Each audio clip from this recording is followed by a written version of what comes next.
All right, friends, welcome to our digital workflow. In this episode, we're going to jump into Lightroom and start creating some super raw files from our beautiful Colorado mountain scene. So let's get started.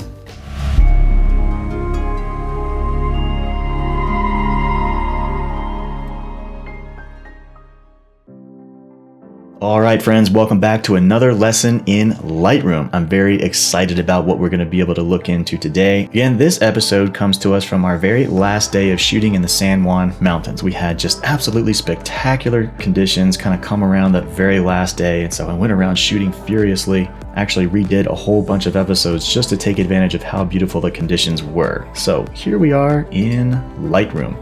And today we are once again going to be creating a nice, beautiful panoramic image of our amazing San Juan Mountains. Now, if you'll recall from the live lesson, we just had absolutely beautiful conditions, partly cloudy skies, a fresh snow from the night before, and lots of beautiful color in the valleys.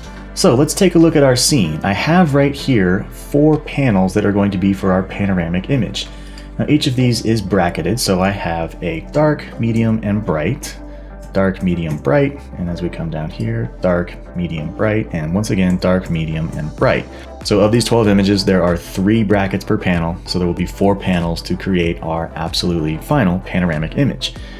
Now, we will once again be using a very familiar workflow. The first thing that I want to do is I want to take advantage of all of the information from these raw files. Again, if I were to jump into one of these images right here, and I was going to try to develop this single image into a properly balanced exposure, first thing I'm going to do is look at my sky. It's looking very burned out. Even if I drag my highlights all the way to the left, I still don't have enough information in this single raw file to recover the highlights that are lost in this particular image. Again, I use an old camera and I don't necessarily have access to the huge amounts of dynamic range that modern cameras provide, but even if I was using a brand new camera with huge amounts of dynamic range, I would still always bracket my images. Bracketing is just a good practice to get into when you're out in the field because no matter what, you always come home with more than enough information to build out these beautiful images. All right, let's put that back to 0. And again, what I want to do is I want to use these 3 brackets to create what we would call a super raw file. We've already used this technique in a number of episodes before. If you happen to be skipping around in the tutorial, I would recommend going back to the Essentials module at the very beginning of the tutorial and watch our Lightroom Super Raw Essentials. But anyway, in a nutshell, here's what we're going to do. I'm going to grab these first 3 files, I'm going to right click, go to Photo Merge, and select HDR. Basically what this is going to do, Lightroom is going to combine all 3 of these images so that I now have access to edit all of the raw data from all 3 files in one single file. So auto alignment is good. I'm going to leave all of these defaults alone. Leave that set to none, go down, click merge, and Lightroom will go to work merging these 3 individual raw files into one super raw file, which will give me access to all of that data. All right, as we can see, I have 1, 3, and 4. These are the images that are still selected, and number 2, which is kind of sandwiched in here, this is my new super raw file. So I want to be careful with organization at this point. I'm going to click once on this super raw file, I'm going to hit B, and send that super raw file to the quick collection. All right, next I'm just gonna delete this so that I don't get confused. Basically, it's not going to delete the file from Lightroom, it's just gonna remove it from this particular selection. All right, let's delete that so we can stay focused. Again, so here are my first 3 original files, and I can move over to my next 3 files, select all of those. Once again, Photo Merge HDR. All the parameters look pretty good here. Let's hit merge. Lightroom will go to work smushing these next 3 files together so that I have yet another super raw file for my panoramic. And again, as we get done, 4, 6, and 7 are selected as they were before. That means that this file right here, number 5, is my super raw file. Click once, B to send that to the quick collection, delete so I don't get confused. Let's repeat that process right here. Let's photo merge these guys together, HDR. Once again, Lightroom aligns everything. They are already perfectly aligned because again, this was shot on a tripod. And so compositionally, they should be identical. Let's click merge. Lightroom has once again generated yet another super raw file for me, and it is sandwiched in between these previously 3 selected files. So this right here, number 8, is my next super raw. Click on that, B to send that to the quick collection, and delete again so I don't get confused. Let's go to the last series, Photo Merge HDR, and Lightroom will once again go to work creating my final HDR super raw file for me. And right here it is, number 11, sandwiched in between my previously 3 selected files. Click on that, send to quick collection, delete. I still have all my original raw formats here in case I have to come back and try this again. But let's look at our quick collection, which now contains 4 super raw files all lined up beautifully. You can kind of start to see, let's make these just a little bit bigger. You can kind of start to see how this panoramic is beginning to take shape. We have kind of a left parameter, then it goes through to the center and then off to the right. We have this enormous forest of just vibrant color leading up to these beautiful snow-capped mountains and lots of partly clouds in the center.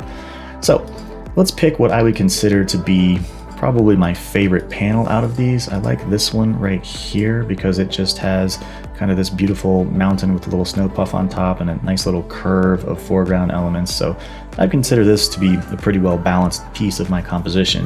What I want to do is I want to edit this raw file and then basically just synchronize those edits across the other raw files because I have a feeling they're all going to be relatively similar. We can make a few minor adjustments in between each one, but for the most part, let's see what we can do. Now again, it's important to remember that this particular super raw file is comprised of 3 original raw files, giving me a huge amount of access to all of the data from all of those original files. So when I jump into my development module and I come up to my highlights, which my sky is very obviously burned out, but I can really bring that back because I have access to that darker exposure. And that already looks like a pretty nice edit coming along right there. Okay, before I get more into my overall edits, I want to start using some local edits to kind of really bring this image together. So let's start off with our graduated neutral density filter. I'm going to go up to the top here and I'm just going to kind of grab this guy and drag him down because I'm still seeing the sky is a little bit bright. So I'm going to bring that exposure down just a little bit just to bring a little bit more information into that sky. I'm going to drop my color temperature down just a fraz to put a little extra blue up into that upper region. And that's starting to look pretty good. Again, my highlights are still really kind of strong up here. So I'm going to bring those down just another tiny little bit so I don't have any exposure burnouts in the brighter regions of the clouds. All right, so now that we're on our graduated neutral density filter, let's go ahead and create another one right down here along the bottom. And as you can see, it has actually kind of maintained that previous set of edits that I put into the sky. So I've made the bottom actually a little bit darker. So we just want to go over here and change our parameters.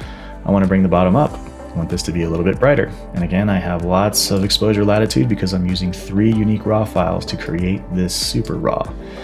So we're going to bring that exposure up a little bit. Highlights, you can kind of ease up just a little bit as well. I want to make the bottom warmer and I want to splash a little bit of extra tint in there to celebrate the beautiful warm orange and red hues that are occurring down in these scrub oak trees. We actually had a very good year for scrub oaks. They were just very vibrant and red. So this is a bit of a rarity for Colorado, and I feel like I kind of lucked out catching so much red. So that looks pretty good right there. Let's close down our graduated neutral density filter and move into our circular gradient tool. Okay, I'm seeing this bush right here. The top of this bush is a little bit dark, as is this region over here. So let's just kind of create a fundamental region zone right there, and I'm just going to bring the exposure up a little bit to kind of help that area balance out a little bit more. That looks pretty good. It looks pretty even. I'm also seeing that the valley here, where all of these aspen trees are growing, kind of in the middle ground, this is looking a little bit dark because, again, the sun was hitting the sky very directly, and it was not hitting the landscape directly at all, which is why we have this extremely unbalanced exposure equation that we are using our raw files to bring back to life. So exposure up, bring that in, and look at that. That just comes to life beautifully. I'm actually going to bring my color temperature down a tad and my tint down a tad because I want to have sort of a color region in this central zone that separates from this warmer region down here. So this got a little bit of splash of cooler temperatures to help those greens come down, to help some of these evergreens come down a little bit.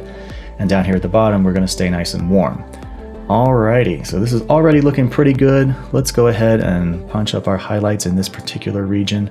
Let's bring our shadows down, whites come up, blacks come down. Again, everything that I do in this particular edit stays within that circle. This is a local edit.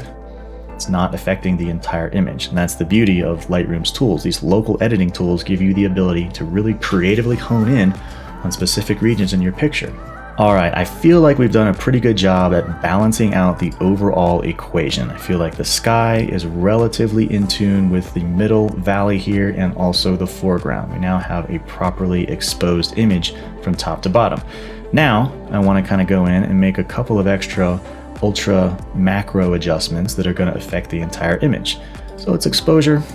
Let's go up 0.25 just to add a little bit of extra brightness to this. I'm going to bring my shadows down just a tiny little bit. White's going to go up, blacks are going to go down just a tiny little bit to provide a little bit of contrast. Color saturation, vibrance and color saturation. I like 7 points for each of those. Again, I will preach in every single lesson, do not go crazy on your color saturation sliders. This is amateur hour. This looks completely ridiculous. You don't want to create super duper hyper color pictures. I see these out there all the time on Instagram and Facebook and everywhere else. They don't look cool, they just look stupid, so be very careful with your color saturation. Don't overdo it. This is already an extremely colorful image. We'll go up even 9 points because of all the trees. There's just an enormous amount of color information happening here, so don't overdo your color.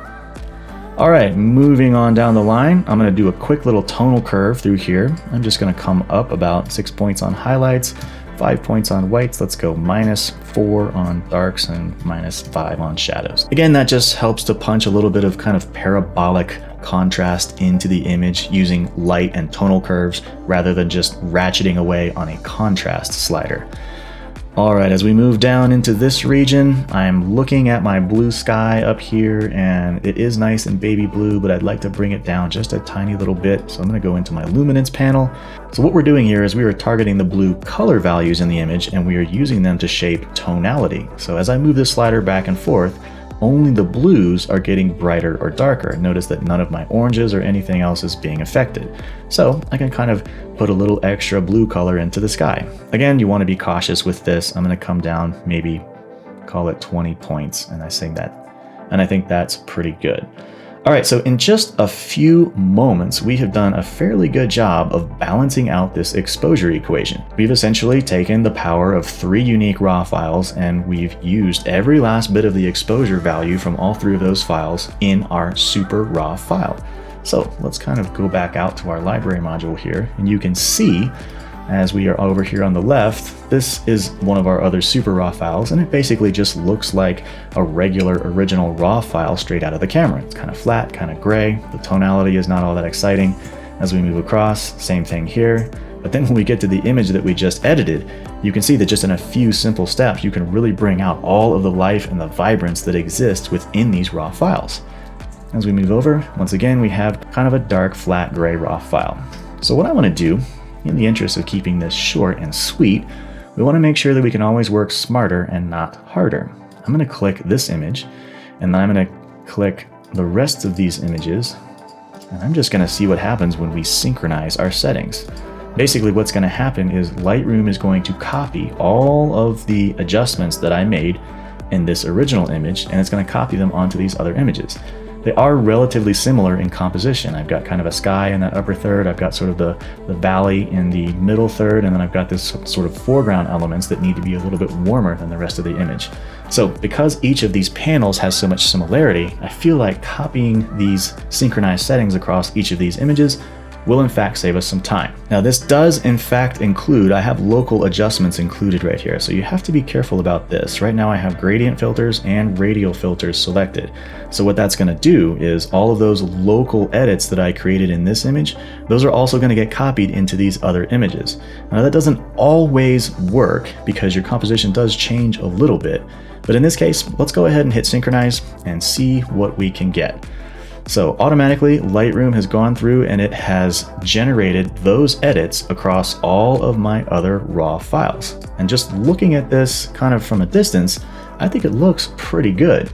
We might want to go in here and do a little bit of cleaning up to make sure that we do in fact have everything.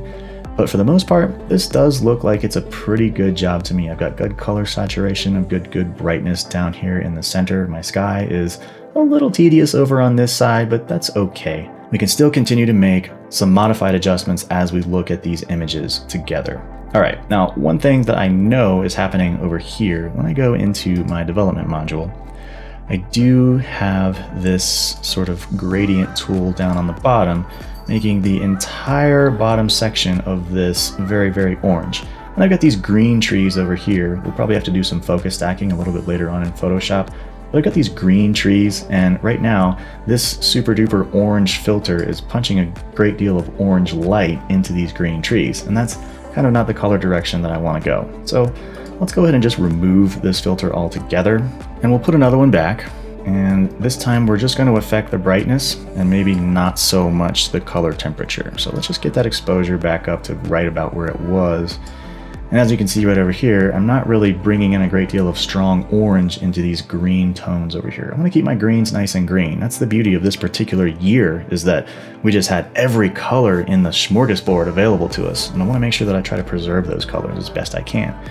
So let's actually grab a circular neutral density filter. We'll kind of come over in this corner here, and I can kind of bring that color temperature down, add a little green tint, and that kind of makes my greens really pop out. Let's see, this guy over here is basically just making things a little bit brighter. So once again, let's bring that color temperature down and the tonality down just a little bit. And we've kind of gone in and gotten our greens looking right back to where they should be. Okay, this region, we actually can go back in here with another one of these guys and try to, once again, bring that exposure up a little bit. It's looking a little dark. And I can go back to warming this up with some extra color temperature and some extra tint, just like that. Okay, let's close this off. The valley is looking a tad bit dark through here, through this region. I know that later on when it comes to connecting these images in Photoshop, I want to make sure that I don't have these dark fringes on the edge, because that can make it difficult to connect images. So let's just grab another one of these guys. I'm going to go right in through here where things are looking a little dark on the peripheral. Just going to bring that exposure up a little bit, just like that, so I don't have any weird vignetting that I have to deal with later on down the line. Cool. All right, so that's a good edit there. I think we can come in, let's close this, and let's attack our overall sky again. This is looking a little bit too baby blue. We can maybe bring some of that sky information down just a little bit. Don't want to overdo it. Again, use caution. That's about as much as I feel comfortable getting it right there. That's okay, because the sun was rising on the left-hand side of our scene, so this is going to be naturally brighter than the rest as we move progressively to the right. All right, so we've got this image freshly dialed in. Let's move on to our next super raw file. And here we are kind of right down the middle of our scene. This is looking pretty good. I don't have that green that I have to worry about over there. This does feel a little bit dark, as does the middle. So let's maybe bring our overall exposure for this guy up to about 0.4. It gives us some extra brightness. Highlights are all just about maxed out in those sky, but that's okay. Again, this is feeling a little bit dark, and this side of the image is feeling a little bit dark. So let's grab another circular gradient tool. Kind of target this region right here and just bring that exposure up, because I know I'm going to want a little bit of extra brightness on that side as I come in to try to start merging these images together in Photoshop. All right, as for the rest, that all looks pretty good. Going to close this. I'm actually going to go into my hue and saturation panel, and I'm going to look at my yellows, and I'm going to move my yellows over to the right just a tiny little bit. And what that's going to do, watch what happens here. Things get a lot more green. So in truth of the matter, the way that digital cameras build color profiles is they actually have a lot of yellow sort of living inside the green color spectrum. And if you want your greens to really kind of pop out and have their own identity, you need to go into your yellow and your green color sliders and just move them over towards the green ever so slightly, and that will help to preserve your greens. If I take my yellow and move it all the way to the left, you can see how much of the actual green trees in the center are being affected, because there is an enormous amount of yellow being used in the camera's digital sensor to build out that green color profile. So just a tiny little hint off to the right to make that nice and green. This region is looking pretty good. Let me backtrack one image and make sure that as I'm kind of looking, okay, those do look like they match up pretty nicely. And then we come over to our original file that we started working on. That one all looks pretty good. And as we move over to our last one, once again, this looks pretty good to me. I don't see a whole lot of problem areas. Again, I've got some green sort of creeping its way into my foreground here, and I probably do still have this giant graduated neutral density filter that is punching a bunch of extra orange into this side. So let's just leave that guy in place because he is affecting some exposure. But let's just ease back on his color temperature parameters. And as you can see, I've gotten a little bit of that extra green back. We'll go through, create a couple of circular filters to really help bring these regions out. I'm gonna go over here and I'm just gonna make this guy a little bit warmer. There we go, that kind of celebrates that nice orange color that we're getting on that side. And we're gonna go over here. I'm gonna choose this region and I'm gonna go down on my color tint and down on my color temperature. And once again, that's gonna give me a little bit of extra green over here to help celebrate some of these beautiful green leaves.